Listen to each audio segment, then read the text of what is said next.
Përshëndetje. Teksa propagandon kursime e mirë menaxhim në përdorimin e fondeve publike, kryeministri Rama shfaqet me automjete luksi bler sigurisht me paratë e shqiptarëve të varfër.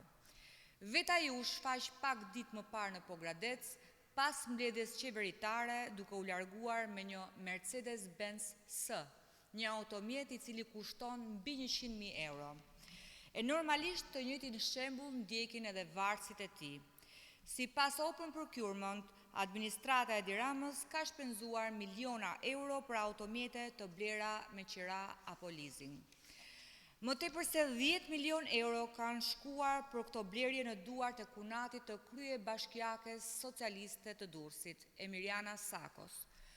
Procedura e fundit publikuar disa ditë më parë në regjistrin e prokurimeve, me objekt blerje 3 automjeteve për Ministrinë e Ekonomisë dhe Inovacionit, i kushtoi qytetarëve 200.000 euro.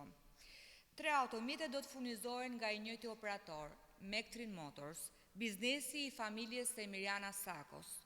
Në përpjekjen e dështuar të Edi Ramës dhe sojtë të tij për të bindur shqiptarët se qeveria punon dhe përpiqet për të mirën e tyre, përfundimi është i qartë.